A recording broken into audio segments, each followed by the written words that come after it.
یہ جو سویڈن میں واقعہ ہوا اور اس سے قبل ٹیری جونز نے جو ہالینڈ میں کیا، اور اس طرح کے ملتے جلتے واقعات جو ہوتے رہتے ہیں، یہ اس لیے ہیں کہ یہ لوگ اس کتاب سے ہار گئے ہیں۔ اگر قرآن کا مقابلہ کرنے کی ہمت ہوتی تو یہ کوئی تھوڑا کرنے والا کام تھا۔ آزادی اظہار کی بات کرنے والے، بات بات پہ ڈائیلاگ مکالمے کی بات کرنے والے اس سطحیت پہ کیوں اتر آئے؟ اس لیے کہ قرآن کا مقابلہ ان سے ممکن ہی نہیں ہے، اور قرآن نے چیلنج کر رکھا ہے، اور یہ چیلنج آج کا نہیں ہے، یہ صدیوں سے چیلنج ہے۔ چیلنج یہ نہیں کیا گیا کہ بڑی صورت لے کر آؤ، 3 آیات پر مشتمل ایک صورت ہی لے آؤ، نہیں لا سکے۔ تیرے سامنے یوں دبے لچے فصحا عرب کے بڑے بڑے، کوئی جانے کے منہ میں زبان نہیں بلکہ جسم میں جان نہیں۔ جب قرآن کا چیلنج قرآن میں موجود ہے، اور وہ اس محدود زمانے کے لیے نہیں تھا، قیامت تک ہے کہ صرف 3 آیتیں لے آؤ اس قرآن کے مقابلے میں، اور سب جمع ہو جاؤ، وقت بھی جتنا مانگتے ہو، قیامت تک تمہارے پاس وقت ہے۔ تو اگر یہ کام نہیں کر پا رہے اور کتاب رحمت قرآن مجید کے نسخے کو توہین کا نشانہ بناتے ہیں، تو اس کا مطلب سیدھا سیدھا یہ ہے کہ یہ شکست خوردہ لوگ ہیں۔ یہ جو مکالمے کی اور ڈائیلاگ کی بات کرتے ہیں، یہ صرف زبان سے اور منہ سے کرتے ہیں۔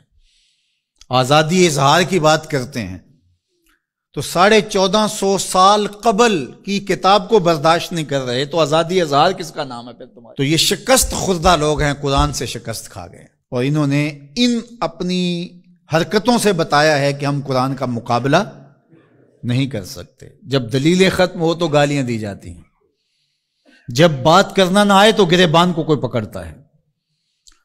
تو قرآن مجید کے ساتھ اہانت امیز سلوک اس بات کی دلیل ہے کہ آج دنیا قرآن کا مقابلہ کرنے سے قاصر ہے، جس طرح ماضی میں قاصر تھی، اور قیامت تک تو اس کا معاوضہ ممکن نہیں ہے، اور جب معاوضہ ممکن نہیں ہوگا تو اوچھے ہتھ کنڈے ہوں گے اور اس طرح کی نیچ حرکتیں ہوں گی۔ لوگوں نے لوگوں کے ساتھ لڑائیاں کیا، بھلا کسی نے کتابوں کو بھی جلایا ہے، کسی نے کتابوں کی بھی بے حرمتی کی ہے، کبھی ایسا بھی ہوا ہے؟ اور آج جو مغرب کے قصیدے پڑھتے پھرتے ہیں، یہ ان مکروہ چہروں کو دیکھیں۔ تو آئیے میں اور آپ اس کتاب سے جڑ کر کے اپنی زندگی کو ان بلندیوں پر لے جائیں کہ پھر ہماری گرد راہ کو بھی کوئی چھو نہ سکے۔ لیکن افسوس یہ کہ یہ چیزیں ہمیں بیدار کرنے کی بجائے، یہ چیزیں ہمیں کھڑا کرنے کی بجائے، کتاب کے ساتھ جوڑنے کی بجائے، الٹا جو ہے وہ ہمارا غیظ و غضب اپنے اوپر ہی برستا ہے، اور پھر ہم جو ہے وہ دوبارہ وہیں بیٹھ جاتے ہیں جہاں ہم تھے، اور 1 انچ بھی آگے بڑھنے کے ہم کوشش نہیں کرتے۔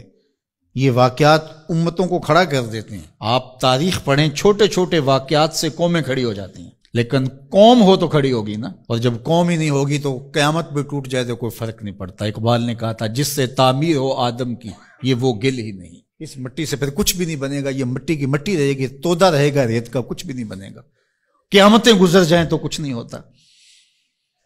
تو یہ چیزیں امت کو کھڑی کر دیں، اور کتاب رحمت کے ساتھ ہم جو ہے وہ جڑ جائیں، اور اس طرح جڑیں کہ ہمارا اوڑھنا بچھونا اس کتاب کی تعلیمات کے نتیجے میں ہو، اور پھر دیکھنا کہ دنیا تسخیر کرنے کا راستہ یہیں سے نکلے گا۔ اللہ جل شانہ ہمیں ہمت عطا فرمائے۔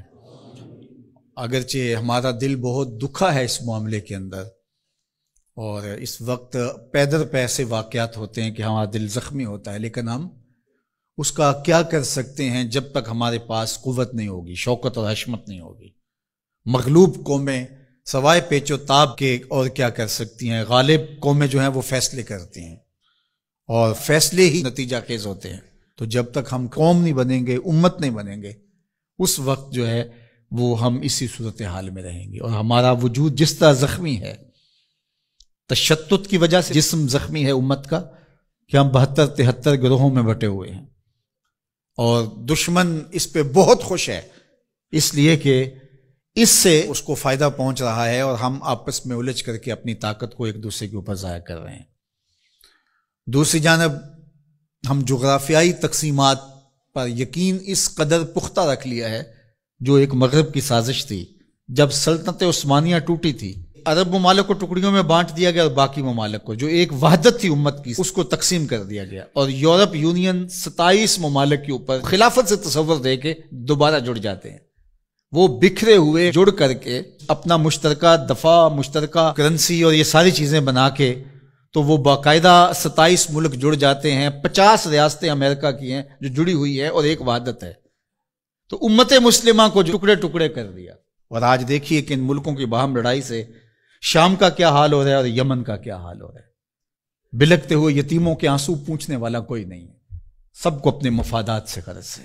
اور یہ امت اس وقت جس طرح زخم خوردہ ہے اور جس اذیت میں مبتلا ہے، کیا کہا جائے اور کیا بولا جائے۔ ہمارا دیش تو اسلام تھا، چاہے کسی بھی خطے میں رہنے والے ہوں، کسی بھی گوشے کے بسنے والے ہوں، لیکن ہماری شناخت علاقے بن گئے، جغرافیہ بن گیا، جبکہ ہماری شناخت علاقے اور جغرافیہ نہیں تھا، ہماری شناخت دین تھا۔